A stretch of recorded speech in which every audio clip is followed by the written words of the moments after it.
If you follow me on Instagram at Courtney Austin Page, you know that yoga is a huge part of my life and how much I absolutely adore the studio that I teach at here in Delray Beach, Florida. Dandy Light Studio and Bistro offer so many different types of classes and experience for every level of yogi. They also have incredible workshops going on all the time, like sound baths, Reiki, acro yoga, and more. The Bistro is filled with homemade treats by the studio's owner and authentic French pastries from Delray's top-rated bakery, Maison Bouchard. All of the boutique goodies will definitely raise your vibration. Candles, sage, clothing made from all sustainable fashion lines, and so much more. This gem is like a mecca for your soul. Located right next to Pineapple Grove in the heart of downtown Delray Beach, head into Dandylight for some respite from the ruckus. Go to dandylight.com and follow them on Instagram at dandylight_studio to sign up for one of their amazing classes. And as the holiday season approaches, I have a very special gift for you as my listener. Come meet me in person and take my signature Pop Vinyasa class for free on December 10th at 11:30. Pop Vinyasa is a playful approach to yoga set to fun pop music. If you're not local, no worries. This is the first class ever that Dandylight will be streaming live everywhere in the world. So you can also access the recorded class if our time zones aren't compatible. Sign up now at dandylight.com and use code RESUMEYOGA, RESUMEYOGA. And if you are local, stick around and check out their super festive Christmas market taking place that same day, December 10th from 3 to 6 to pick up some high vibe gifts for your loved ones. Can't wait to see you there. Welcome to Resume the Podcast. I'm your host, Courtney Page, and I'm here to spread the message that you can, in fact, be happy in your career. I'm a former executive recruiter turned career coach, and I am obsessed with learning about why people have chosen their career, what led them to that decision, and how they achieved happiness in the process. So, come join the ongoing conversation that exposes you to career paths of all origins with one thing in common: happiness. So, press play and let's resume the conversation with this week's episode.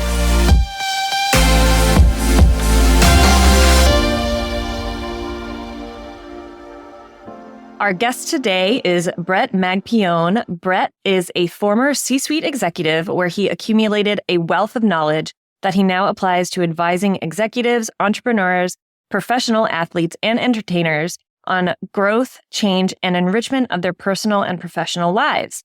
As the founder of RSG and a member of the International Coaching Federation, he zeroes in on equipping individual clients to identify and achieve purpose and performance. His aim is to help his clients achieve personal and professional goals easier and faster than previously imagined.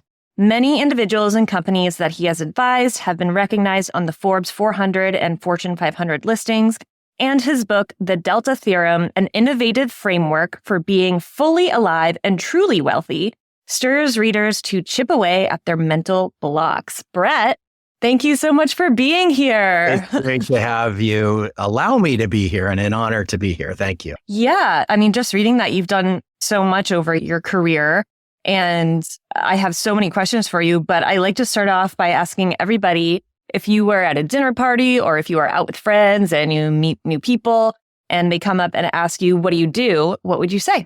Right now, what I do is I coach, and that's different than where I had been prior to a couple years ago. Prior to that, I was 35 years in the wealth management space and in a very specific niche of it. And I was handling the financial affairs for a very wealthy family. And so I retired 2 years ago with the idea that I'm a relatively young man still. I had a lot of experience that I had gained over the years, whether it be personal and or professional, and I wanted to give back. And so this last chapter of my life, or the last third of my life, I'd say. Your third act. My third act, exactly, is giving back through coaching, through writing. As you said, I wrote a book, and through some form of advising or teaching. Yeah. And well, first of all, I love that. Thank you for explaining that. And I love when people come on here and say that they want to give back. We can all benefit from other people's teachings in whatever way. And I love when people have that mentality of giving back. So thank you for that. I want to ask you, when you were a kid, what was the dream? What did you want to be when you were a kid or when you grew up? Sure. So I tell this story in the book, and this is actually a true thing, is that the first test I ever remember failing as a kid was I was asked to name the 4 seasons. And I said football, basketball, baseball, and hockey.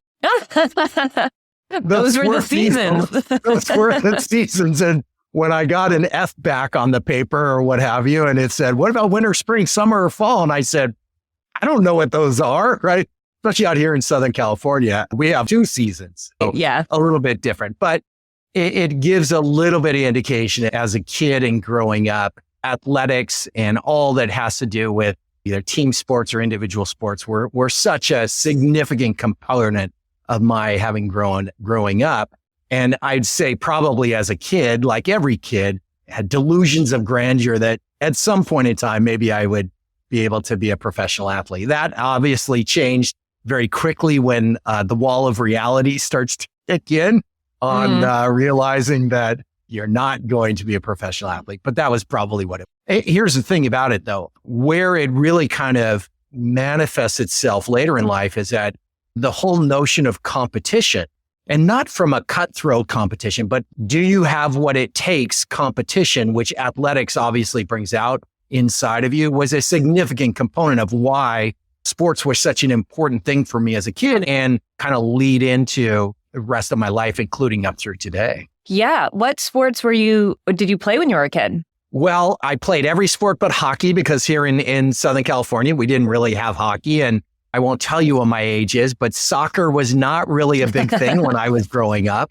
So I was a football, basketball, baseball player in those seasons. And those all are year round almost in terms of the season ends, another one is there. And so, yeah, I felt consistently in some kind of a sporting. Yeah. And also just as you were talking about teams and just bringing together competition in careers and teamwork in careers. I mean, all of the things that you learn in sports can really benefit you as a professional in whatever industry you end up going into, be it finance, whatever. But having those skills, that ability to work with a team, in a team, or lead a team, and have that friendly competition mindset is so invaluable. Yeah, it's tremendously invaluable, right? I mean, especially the last 20 years of my career, I was in the executive suite of various places that I was at, and it required a lot of understanding around things like, what does it mean to be a captain? Not just for me, but for others that are on inside of things. And what does it mean to have accountability inside of a group setting, right? That's teamwork and those kinds of things. So for sure, all of the aspects of my growing up with athletics and teamwork were tremendously valuable as I progressed in my career. Yeah. And I want to talk a little bit about executive stuff in a minute. But before we get there, what did you go to college for? And what did you end up doing right after college? So I went to school in California called Cal Poly San Luis Obispo, which was a state school here in California. I went into their business program. I have to tell you, I really, truly did not know going in what it was that I necessarily wanted to do. In Los Angeles here, interestingly enough, there's different kind of business centers, if you will. And downtown LA is a business center. And on the west side of Los Angeles, very close to Beverly Hills, is an area called Century City. And I remember as a kid driving with my father along one of the streets, and we didn't live near Century City, but I remember seeing the buildings and thinking to myself, someday I'd like to maybe work in one of those buildings. My father was a city of Los Angeles street surveyor. And so he was a blue collar worker his entire life and didn't go to a high rise or anything like that, but provided very well for us, obviously. But I had this notion like, wow, I wonder what it would be like to go there. So I went to college thinking not that I was going to land in one of those buildings. That was many years prior, but I thought to myself, that would be something that potentially I could pursue, and business was kind of the obvious thing. I got involved twofold in college. One, because athletics were so important to me and I didn't play, I wasn't recruited to play anything.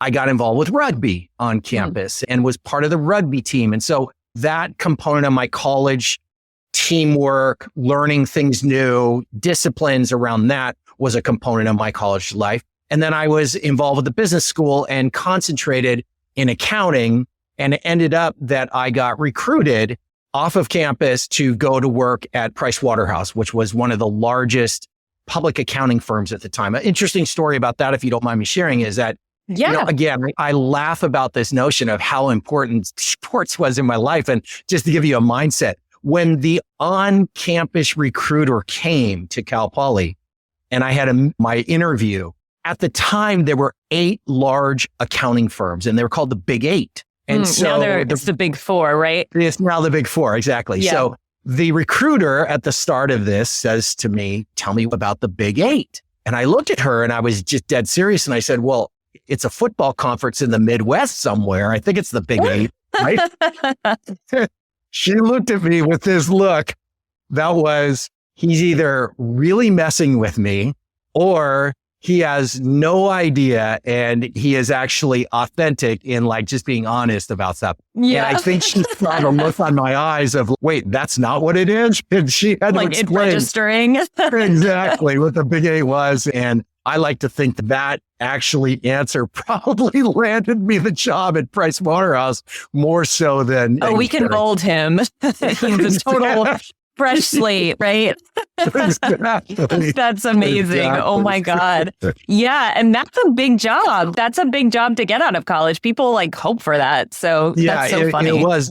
And interestingly enough, the office I ended up with was in Century City at probably the building that I passed by years previously. So it's just so funny how that kind of plays it. Yeah. I mean, I love those stories. I love those stories because it is funny, but at the same time, it's not. I mean, at the root of it, it's the whole manifestation thing coming to life in front of you. And I love those stories because it really can take that kind of abstract concept of manifestation down to reality, where it's not just some person on Instagram. You're a regular person, which I love. And it can happen. Great. So you're at Price Waterhouse. You end up spending most of your career in wealth management. And I'm so interested to know about that because so I live down in South Florida, and right down the street or up the street from me is Palm Beach, where there's a lot of wealth. And if you ever go out to dinner there, you pass by all these like wealth management firms and these really pretty buildings. And so what is wealth management? What does that even mean to somebody who has no concept of it? There's a lot of different facets associated with it. Most people think wealth management, they think investment management, right? Somebody's got an amount of capital, whatever it is, money that they have, investable assets. And most wealth managers will their offering is to manage the investments and put them into various investments that would provide a growth of that wealth. Wealth management also, though, has other aspects to it. So if you think of any individual, one of the people, let's say up in Palm Beach, right? I mean, they've got a home that's probably worth several tens of millions of dollars in Palm Beach there. That's an asset to be managed, right? I mean, and there's probably in many of their cases, and in the cases of my clients, they had household staffs that they had to kind of have run that, or maybe they had other toys that they had. In Palm Beach, again, I noticed there's a lot of yachts that are sitting in. There are a lot of yachts. There's a lot of yachts, right? And so the same thing holds true from that standpoint. You've got things like legacy. What is the money going to do in terms of like inheritance and to future kids, or how about for charities or what have you? So this whole concept of wealth management is very nuanced and broad. The wealth management that I was in was literally taking care of all of those things and then some for very wealthy Palm Beach type clients, right? And that included things like their taxes and making sure that things like trusts and all these technical skills in terms of how do you handle investments and money and capital and that kind of stuff. But here's the thing. You mentioned the subtitle to my book, which is the Delta Theorem, an innovative framework for being truly alive or being fully alive and truly wealthy. What I learned in working with these clients over the years was that true wealth is very interesting. Okay. True wealth is things like relational wealth. I had clients that would come and say, here's what I'm most concerned with. We have enough money to last multi-generations, and very fortunate that's the case. And I was fortunate to be able to work with them. But their question really was, what's it going to do to my kid? What's the money going to do to my kids? That's relational. Or how am I going to relate with us? Why do I feel like people, want to get something from me? That's relational wealth, and learn that. And that's the kind of things that I wasn't a psychologist, but I would talk with them about, okay, well, look, let's have open dialogue. Let's set up a family council that you can train your kids on what this wealth is. Some people didn't want their kids to know how much wealth they had because they didn't want the kids to be thinking, I don't have to do anything the rest of my life. And it's a very legitimate concern of folks. So there's relational wealth. There's also physical wealth, right? I mean, we all have physical wealth, we don't, right? I mean, if you're not healthy, then you are not physically wealthy at that point in time. And I had clients that were like, look, I've got all this capital and I don't feel good, right? And so what can we do around that? There's mental wealth. Why did they feel at times that they didn't have peace of mind? Right. Like you think with all this money. Yeah, you have all this money, you don't have any problems. Not true. Absolutely not true. So mental wealth or peace of mind or even spiritual wealth that kind of tied in the two. And then there's the wealth of time, right? How come I don't feel like my time is mine anymore was oftentimes what I would hear from clients, right? And so the financial wealth was table stakes for us. That's what we did, and set things up and get the right investments and do the right tax planning and get the right thing. But when we talked about relational, physical, mental, temporal, these kinds of things, you look at all of those pieces of a pie, and true wealth is where all those things kind of come together. And that's what I talk about in the book is how can we be truly wealthy, not just the wealth of our finance? Yeah, that's so interesting. How often did you have a client who had all of those pieces put together? You mean in terms of that all 5 of those pieces of wealth were all balanced, what have you?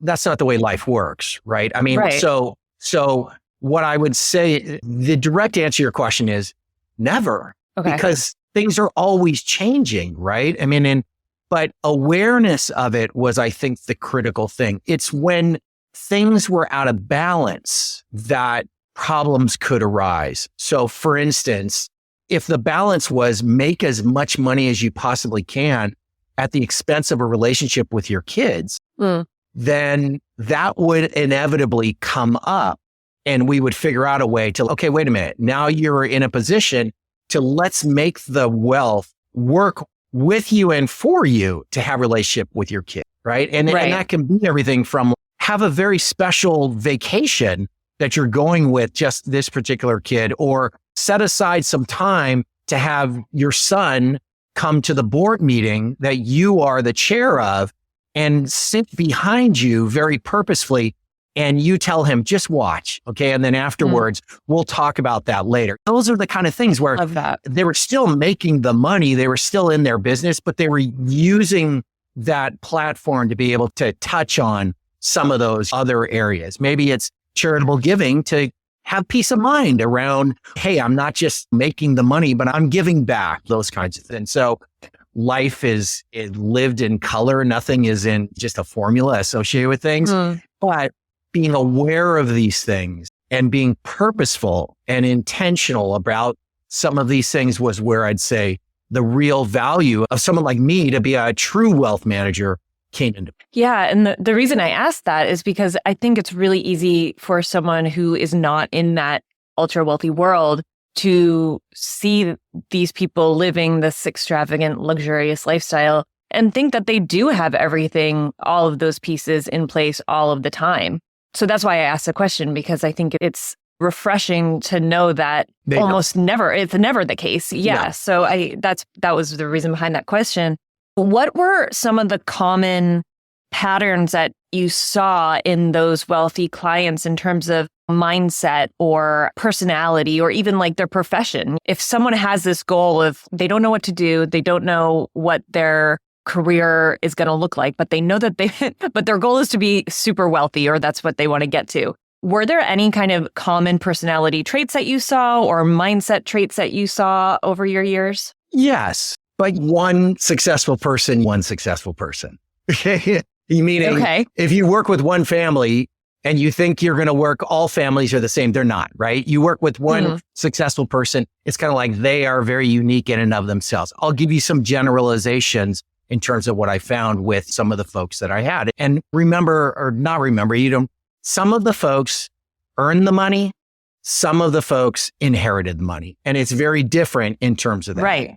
So let's talk about one that sticks out to me of the inheritance side of stuff. This was just a fantastic story. So this was somebody who had inherited a tremendous amount of wealth. And when myself and the team that was working with them sat down and said, all right, let's go through some of the standard questions that we would have to manage the wealth. Like, tell us what your risk tolerance is. How would you feel about taking a lot of risk with some of the capital that you have? And people can say, well, I don't want to lose it or whatever the case is, but it's a standard question that gets asked. In this particular case, the response was one that was born out of humility. So I'll say that as a trait. And what this particular client said was, listen, my risk tolerance looks like this. If I lose this money, it would be like stepping on my grandfather's grave, because she recognized that the sacrifices that her grandfather had made in order to develop this tremendous amount of familial wealth was huge. It was huge. And if she were to not be respectful and humble about that and lost the money, she felt like it would be like stepping on his grave. I mean, that was really just I thought, what a fantastic answer from somebody. Because they could have said, look, it's my money. I can do whatever I want with it. Let's go for everything, or whatever the case is. That wasn't the case at all. So humility in that particular case. And I'd say that the successful people definitely have a sense of humility. They know where they came from. Even folks that, especially the folks that had earned this wealth, they never forgot where they came from. And it was just always so great for me to be able to ask those questions. Tell me what it was like. Where were you when you started your career? And let me tell you, they were always very humble beginnings. They just were. And another one that I mentioned before was sacrifice. There was a sacrifice that had to be made. I have a 25-year-old daughter. And one of the things that has me concerned is that she sees the readily available images of very successful, or even people that look like they're successful, all over the place. Yeah. And it looks easy. It looks really easy, and it's not. It's just not. Yes, there are those situations where somebody got into a position and they got the stock options and the company went public and they ended up making a tremendous amount of money. But I'll tell you what, the only reason why it got to that place was that a founder sacrificed tremendously. And it's not that easy. So sacrifice, I think, is a big one that I saw inside of, especially folks that had earned and built up the wealth. So humility, sacrifice, hard work, for sure. It's required. And anyone who thinks like, oh, just tell me what the formula is and I can just do it. It doesn't work that way. People that worked under me for many years, I'd say, listen, watch me. I'll teach you, but you can't have my job right now, not because I'm going to not give it to you, but you're not prepared to have this. Be careful what you ask for, right? I said that to my daughter. Yeah. She wanted to be in management. I said, be careful. Management's great if it works for the people. Yeah. That's funny. So, hard work, sacrifice, humility, I think are keys that I saw of the clients that were they were great people and ideal to work. Yeah, that's interesting. It's not surprising, which is good. I mean, sacrifice and hard work, the humility aspect, that is a little bit surprising, but great. I mean, I love that. So you spent a lot of time in this industry and then pivoted over to coaching. And I want to ask you, what prompted you to do that? How did that come to you as your next step? And why did you go after it? Yeah, I think we started the conversation. I said, I'm in a place now where I truly want to give back. And I felt as if having seen the value in athletic coaching teams and that kind of stuff, the value of a coach that knows what they're talking about or has the experience is tremendously valuable for folks. Is it mentoring? Is it coaching? Yes, I'm a coach. It's all of those things. I wrote the book and it's a mentoring book. It's a book that is like somebody could go through it with a coach and it can really help them kind of to figure out where they are in life and that kind of stuff. That's why I wrote it. So thought to myself, almost like a hockey game. I don't know if you're familiar with hockey, but there's 3 periods in hockey. And the first period I saw in life, and I see this and I write about this in the book, is a period of study for us, right? If you think about it, our growing up until probably mid-20s or so, it's study. That's the first period of life. The second period is one that is involved with being a warrior or kind of building your career and what have you. And warrior is not one that's fighting or anything like that. It's just you're in there to really take what you've learned and now you've got vigor and that's what you go with it. And the last period I saw as sage, right? So what can you take from your studies, from all the things that the battles you fought and won and lost and that kind of stuff, and not take it with you, or not me just take it with me and no one to be able to learn from that, but to give it back. Now, I say sage and it can sound a little bit arrogant. I don't mean it like that at all. I mean it from the standpoint of just life experience and being able to, and willing to, with humility, share thoughts, ideas, and that kind of things. The thing I love about coaching is that it's not about telling people what to do. It's not. It's helping them come to their own aha moment. It's asking enough prompting questions so that they can just uncover what it is that really makes them come alive or what they really want to do or what have you. So I felt like that was something that I used in my management. And now I'm looking at, okay, I'm not going to be burdened, because it is a burden. You're working hard, right? I mean, I was an executive at a national wealth management firm, and that's hard work and didn't have time for some of these things of giving back. I wanted to give back. Yeah, I love that. And you talk a lot about aliveness in your coaching. So what does that mean to you? And where does that mission, I guess, stem from? There's a quote from a gentleman by the name of Howard Thurman that I came across many years ago. And it says this: don't ask what the world needs. Ask what makes you come alive and go do that. Because what the world needs is more people who are really alive, right? Just think about that. I mean, you're doing a podcast, okay? There's a lot of podcasts that are out there. I got to believe that you're not saying to yourself, well, what the world needs is this kind of thing. No, you are coming alive in what you're doing because you're helping people to come alive through your podcast. And that is attractive. So I thought to myself when I heard that, wow, that is so true. I want to know what it is that makes me come alive, because when I do come alive, I think other people come alive as well. They see that, they're attracted to it. They want to know what's going on there. What do you got going on here and that kind of thing. And then it just leads to other great things. I believe that it leads to true wealth, because if you think about it, you come alive. What happens is you make a difference. And when you make a difference, you create value. I know you're an executive recruiter, right? Those who create value, they end up creating wealth. That's what it is. Like, you find somebody that creates value, they are wealth creators. They are wealth makers. And so by coming alive, then making a difference, then creating value, guess what ends up happening? True wealth.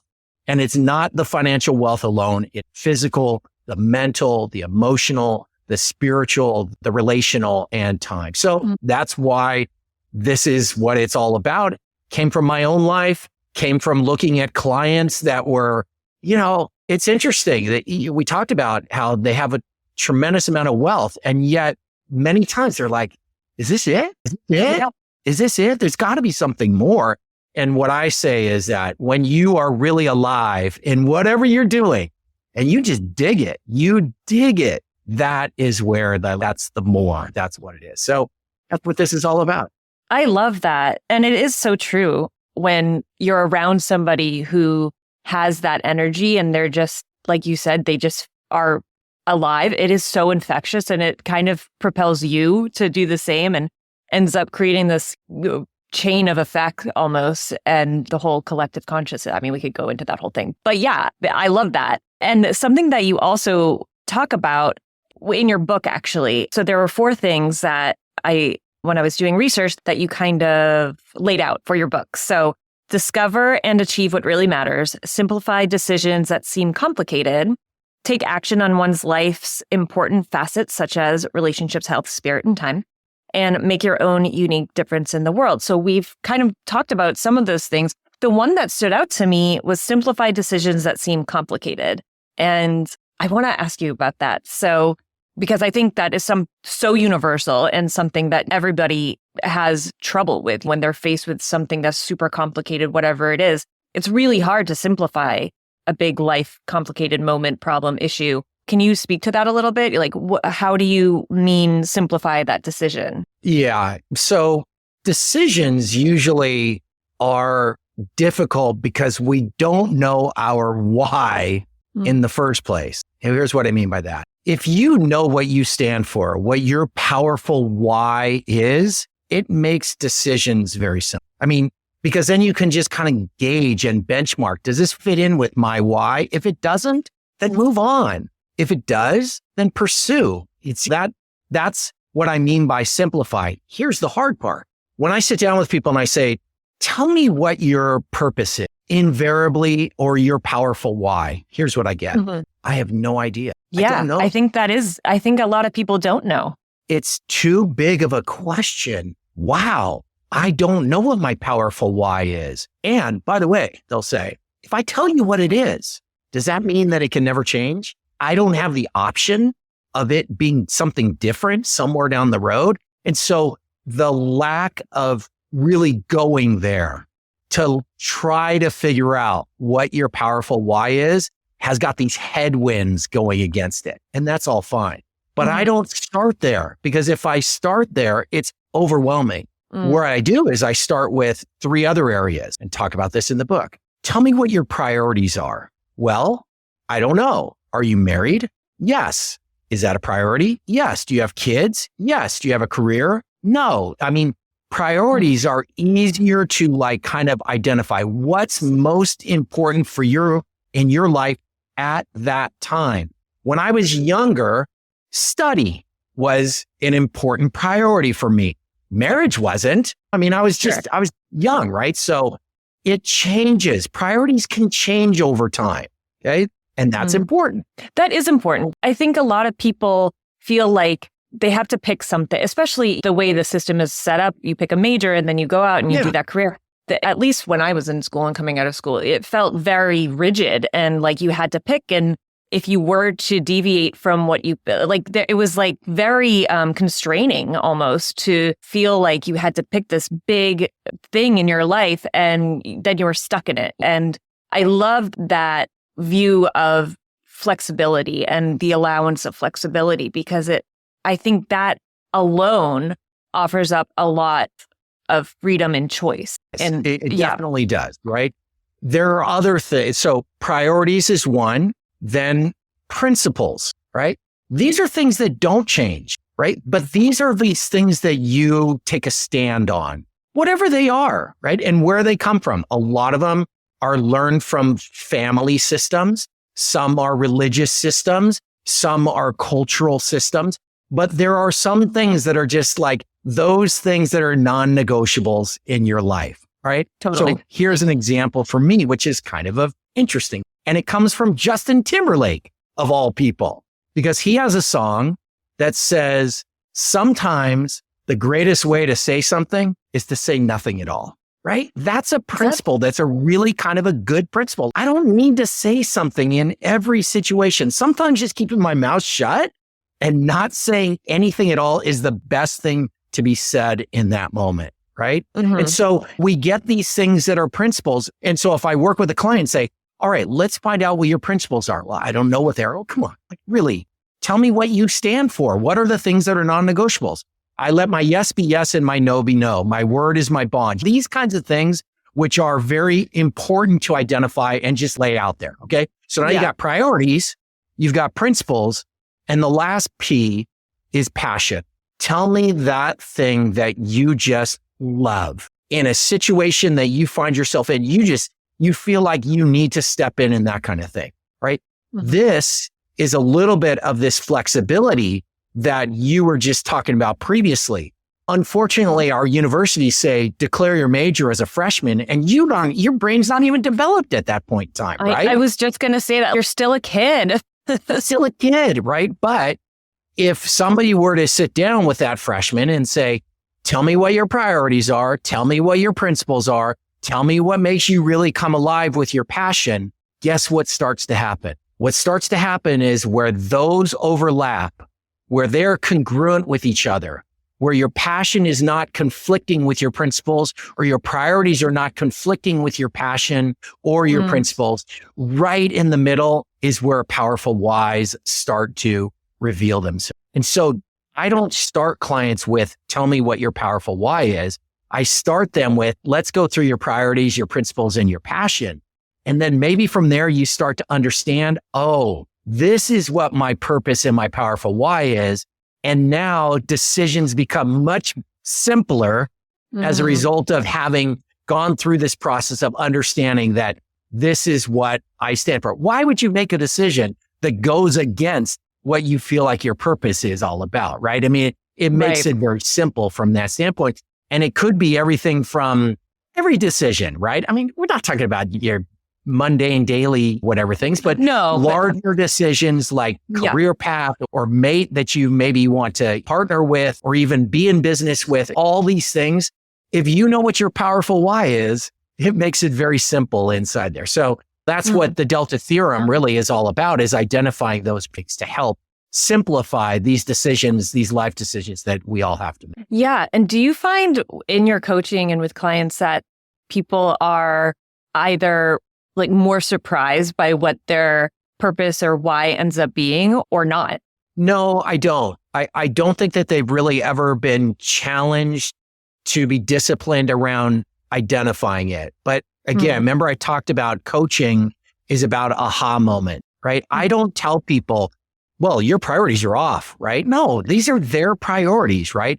Right. And so what I end up finding is that they're more like, I knew it was always there. I knew it was there. And look, you know what makes you passionate. Like competition, I mentioned this earlier, competition is a passion for me, right? And it's not the negative kind. It's that, do I have what it takes? Or do people have what it takes? Or even when I'm coaching somebody, asking them, like, I know this is their question. Do they have what it takes? They want to know that. So put them in a position to either kind of train themselves up to be able to answer that question and what have you. So these things that we know that they go way back and they are very deep within us, they just need to be uncovered oftentimes. Yeah. And that's what I find more than not is that my clients are like, oh, wow, I knew it was there. Nobody really helped me clarify this. And now it's there. And by the way, they've been making decisions their entire lives based on some of these things. Right. I mean, it's just that I help them to get more clarity around, okay, this is what it is. And again, because priorities change, think about that, right? Priorities change, purpose can change too. And so this whole idea of optionality of I'd like to keep my options open is, hey, now that I'm retired, my purpose has changed. It's changed significantly. And so in this stage of my life, we talked about what it is. My purpose is to give back, right? Previously, it was to build up or whatever the case was, right? So because priorities change, purpose can change in powerful ways. Yeah, I love that. And you talk a lot about competition, and I feel like you're a really good person to ask this because of that. So entrepreneurship, right now, you're retired, but you're coaching and you're an entrepreneur. And there's a lot of competition that is wrapped up in entrepreneurship. How has that helped you with creating your own coaching business? What sage advice would you have for budding entrepreneurs? Yeah, I would say that there are two kinds of motivations that drive people, internal and external. And the external motivations are things like bank accounts, right? Or money that you make or compensation that you're going to get. And they actually end up not being as strong of motivators as internal motivators are, right? And what I'd say is that competition, at least from my perspective, dives into that internal combustion of motivation for me, for an entrepreneur, for anyone. I think it was John Wooden, one of the greatest college basketball coaches ever, who somebody asked him, do you scout the other team? And he said, I don't scout the other team. I get my team prepared to do what they can do as the best that they could possibly do. And then if they do, then I believe that we will be on top. Nick Saban at the University of Alabama kind of has the same mentality. It's just do your job internally, compete with yourself, compete with that person that's right across from you and that kind of stuff. And we'll be good from that standpoint. So I think that when you're looking at competition from the standpoint of what's that other person doing, and you're getting all nervous about that and that kind of thing, make it an internal thing. Make it about what, you're doing and how you're competing and how can you compete within, not with yourself, but within yourself so that it brings out the best that you can actually do. By the way, another component of the Delta theorem is a concept of failure. I was just going to ask you, with competition, there's winning and losing, right? There's not really like an in-between. Maybe there is a tie sometimes, but I was just going to ask you about failure, how your experience with competition and your love for competition has influenced your mindset on failure. Yeah, failure is absolutely huge. So going back a little bit, I talked about the one component of identifying a powerful why, right? Understanding what your purpose is and all that. And that is all great, but it's only aspirational. Like you and I could come up with our powerful why. We could print it in calligraphy and stick it on our desk and look at it every day. And unless we do something about it, unless we put it into action, then it does nothing, right? So action and activity and that kind of stuff is a component of the Delta theorem that I talk about. But then what I realized was that, okay, great. I've got this powerful why. I've got this activity, but what about failure? And we do fail. And what came to me was this concept of squaring of a negative. Okay. This is interesting. Okay. I go with you on this. So in math, it turns out that when you take the square root of a negative number, it turns into a positive. I don't really understand it, but -2 times -2 me neither. is +4. How's that possible? -2 times -2 is +4. That's just the way that it is in math. Okay. So here's the concept that I share with my clients. Square up your failures. Because most of us think of failure as negative. But when we square them up by learning from them, learn from your failures, you actually turn a negative into a positive. And that's what I found, right? Yes, we can compete. Yes, we take risk. By the way, failure only happens because you take risk. Right. I mean, you don't want to ever fail, then don't ever risk. Just pull yourself up somewhere, right? That's not what entrepreneurs do. Entrepreneurs take risks. And when risks come, failure can happen as well. I don't get every client or every coaching client right now. I don't. Oh, I wrote a book and you should come and no. There's sometimes that people, no, I don't get that client or what have you. And so I have to learn, well, what did I do on that one? Or, well, how can I be different from that perspective? There's been many studies done about the value of failure. And the studies have all shown that it's like, if I could narrow it down, get back on the horse quick, fail forward fast. Don't wallow in it. Because if you wallow in your failure, you're going to get stuck. And so I say to clients, square it up, F squared. That's what we're looking at here. And let's figure out what can we learn from that kind of thing. And so that's where failure comes in. Yeah, I love the back on the horse metaphor. I was a competitive horseback rider growing up. And yes, and that's a real thing. So whenever you fall off, it's just this known thing in the equestrian world. Like you have to get back on. Unless you're completely injured and physically incapable, it's a big mentality thing that like you must get back on and do whatever it was again. Yeah, and it can be really hard sometimes. But it is so important to just crush through that mental block that you can feel building. So yeah. Bret, I don't want to keep you too long because I know you're super busy and you've been super generous with your time. So I just have a couple rapid fire questions for you. Okay. And I tell everybody that they're rapid fire, but you can go off if you'd like. And I would be so grateful if you did. But okay, so what is the best career advice you've ever been given?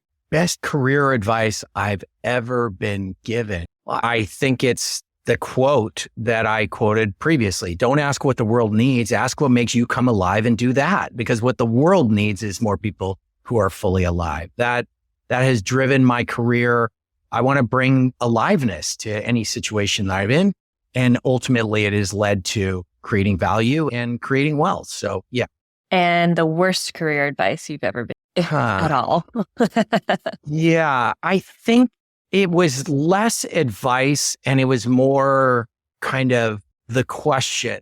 And what I mean by that is my grandmother and my parents, they came from this generation that was like, you have one job on a resume, right? And that's not the case today, by the way. I mean, I don't think anyone's ever going to have one job. But for me, back in the day, that was not the environment that as it is today. And so when I first left to pursue a risky venture, leaving Price Waterhouse, right? I mean, Price Waterhouse, you identified, it's a fantastic place to be. When I left there, I had the generation, especially my grandmother, who just kind of looked at me with, what are you doing? And I don't think that's the best advice from that perspective. And the reason why I said that is that I had paid my dues at Price Waterhouse.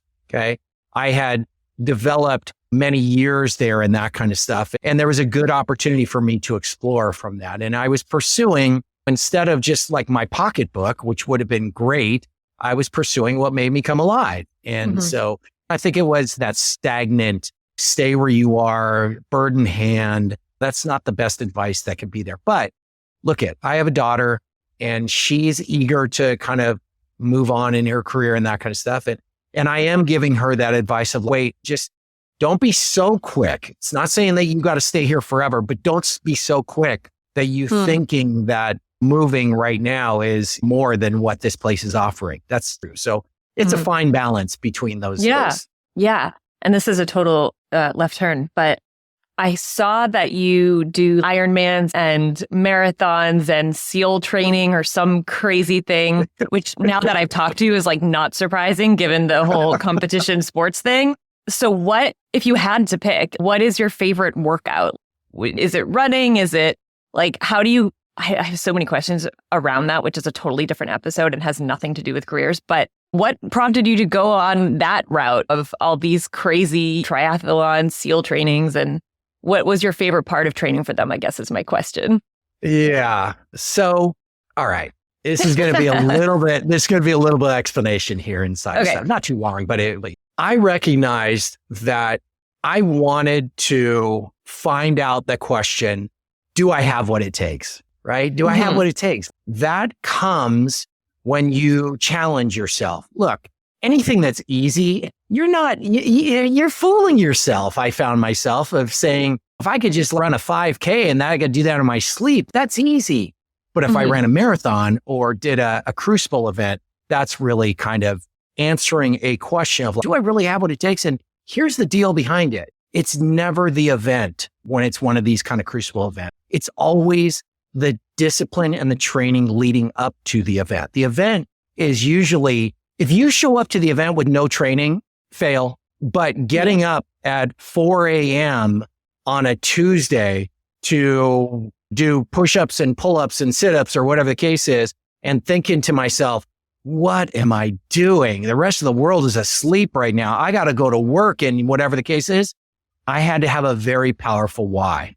Okay, that's where that comes back. Like I had to say to myself, oh, I'm doing this because I really want to get certified as a coach. And this program requires me to go through this. All right. The other component of stuff is this. I believe that we have 6 competencies, what I call them 6 competencies. Okay. And they are physical, mental, emotional, natural, instinctual, and spiritual. Okay. those 6 kind of competencies. And those 6 competencies have like things underneath them, like that make them up, attributes of them. So physical is not just, hey, I can do a marathon. Physical is fueling. Physical is sleep. Physical is hydration, all these things. Physical is strength. Physical is stamina. Physical is these kinds of things. So there's components of that. Mental is not just IQ, but it's various aspects of your mental competencies, and you can train those things. Emotional, anger, emotional intelligence, blah, blah, blah, blah, blah. Yeah. What I found was that the best and most beneficial activities, like you described, are the ones that treat all of those competencies like a Rubik's Cube, where each one of them has a side to it and it has 9 tiles. But the reality is that they're all spinning and interacting with each other. When I'm doing a Crucible event and it's a physical endeavor, I am mad. I'm angry. I'm emotional. That's what can come up. I'm mentally like, am I going to quit? Am I not going to quit? What do I need to do to build up this mental strength? I have some natural components of stuff. Am I doing it outdoors? Am I doing it indoors? Oh, yeah. Is there nature that comes into play? I have some instinctual things like, should I turn left here? Should I turn right here? What do I do about this? And how should I put myself in the best position of success? And then there are some spiritual natures of just transcendence associated with it. And if you think about like how a Rubik's Cube usually gets solved for one side, all the sides, life is more like all these things are interacting with each other. And that's what I've always enjoyed about some of these Crucible events is how do I train myself up to have all of those things being challenged all within this one activity leading up to it and the day of the event that can train up all these things that I think once we have these competencies and we're more proficient at these things, or we're better, or we're more skilled or trained, we're better to show up in the world and be better people and just more alive as a result of. Yeah. Oh my gosh, what a great answer to that. I love it. Oh my gosh, Bret, thank you so much for coming on. And obviously we will include all of the links to everything in our show notes. You can grab his book. You can go to his website. You can hire him as a coach. You can do all of the things. We'll have them all in our show notes. Thank you so much. And it's been a great pleasure. Thank you so much. Thank you so much for tuning in to this week's episode. I'm so grateful for your precious time and energy. And if anything resonated with you, please feel free to share with a friend and subscribe. If you're interested in career coaching, I would love to hear from you.